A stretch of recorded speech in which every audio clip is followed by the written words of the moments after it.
What's up, YouTube? Okay, so about half of you are here because you saw me on a random reality show, and the other half of you are here because David Dobrik told you to come subscribe. Guys, this is Greg. He has a YouTube channel, so if you can, go check it out. If you ask Google who's the world's cheapest man, it's this guy. So at the very end of this video, I'm going to tell you exactly how much I spent to do 40 things for my 40th birthday, driving across the country, seeing everything. The first thing I did when I got home was say hi to my cat. Hi, little buddy. I missed you. And then go visit my nieces and nephews. Uncle Greg loves you. Uncle Greg, are you here? Because I love you, and it was your birthday. And I got you a little something for your birthday. Brooke, check it out. Oh my god. You think it's still good? Well, it's not as good as it once was. Want some Homer Simpson cotton candy? Look what I got you guys. He got cotton candy. A big one. Are you pooping? Look at this. Ray's gonna take a bite. Some bite. Then I did a 40th birthday Zumba class, and it was the biggest class I've had all year. Technically, it's the only class I've had this year. But I'm going to be teaching now in February, March, and April from 7 to 8 on Monday. Lori got me into this whole Blippy thing. And so finally I was like, ah, screw it, I'll send her a sexy Blippy one. So this is my sexy Blippy picture that I showed Lori. Okay, Lori, feel free to show the world. That's not funny. Then the ACC had me come speak to a room packed full of lawyers. All right, we're going to go through the 40 things I did for my 40th birthday. It was actually more like 60. I would do 2 and 3 things per day. Day 1, we can just skip because day 1 just wasn't a very good day. Day 2, Flight 93 Memorial. Beautiful, really well done. Definitely sad. Day 3, up in Niagara Falls, was by far the most viral of anything. It was insane. I literally just dropped off a plastic foldable table with a nice message to the Bills fans because their player just had a heart attack on the field. And still to this day, people were messaging me, hey, if you're in Buffalo, I want to buy you dinner, blah, blah, blah. So just an awesome experience. Loved Niagara Falls. Definitely somewhere I would want to go back. I can't believe I'm about to say this, but Philadelphia had by far the worst Philadelphia cheesesteak I've ever had.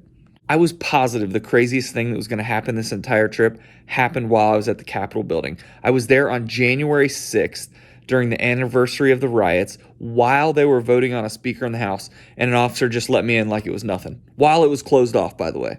Awesome. Just awesome. Admittedly, I was at the Biltmore at the wrong time of year, but still, I'd rather learn how to crochet than have to go back to that place. My timing this whole trip was insane. It seemed like everywhere I went, especially when I'm at Graceland on Elvis's 88th birthday with Lisa Marie Presley. I was there the last time she was ever there because she died like a week later. Man, that was crazy. The swamp was cool. My friend Ryan stole the show after NASA. Go back and watch that video. It was so funny. And then the next day I got to see Hacker. Of course, I cried when we left again, but man, love that guy. Mexico was straight up scary, but the caves and the sand dunes the next day more than made up for it.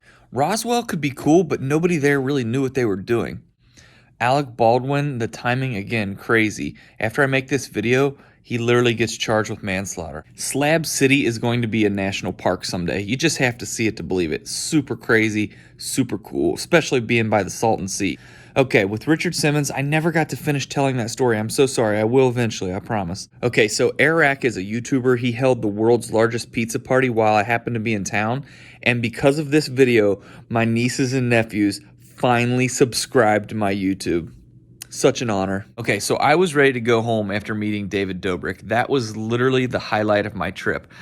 He literally put a Snapchat video of us out and got me like 1,000 subscribers so I can monetize my channel. I mean, how cool is that? I would say Disney in Florida is definitely better. It's just bigger, but at least me and Nina got to take one good picture together. If you check out this place called Polar Playground, they have the craziest cotton candy. The line was 3 hours long just to get cotton candy. Just check it out. I got to see my first Golden State Warriors game after Alcatraz, and Blockbuster Video, it was nostalgic. Out of everywhere I went, Yellowstone is the one place I cannot wait to go back. I want to go in the same time of year, ride snowmobiles to Yellowstone, because I didn't get to see anything, but like how cool is that you can actually ride a snowmobile? Like, I can't wait to do that. That's going to be so much fun. South Dakota was surprising. There was a ton of stuff to do there, and the people are really tall in South Dakota. I still can't believe I ran into Ice Cube at Prince's house. So random. And then I ran into Gary Owens at the Mall of America. I still have to finish this video to do the part on George Floyd, though. I will get back to that. Michael Jackson's house cost about as much as this trip. Okay, as promised, I said I was going to tell you how much I spent on this entire trip. So gas was right under $1,000. Hotels were right under $1,000. Keep in mind, I did sleep in my car like the first 12 days. And then entertainment, like stuff like Disney and, you can't get around that. That was right around $1,200. So altogether, $3,200 to travel the entire country for 30 days and see everything. How awesome is that? Aren't you that guy from Extreme Cheapskates?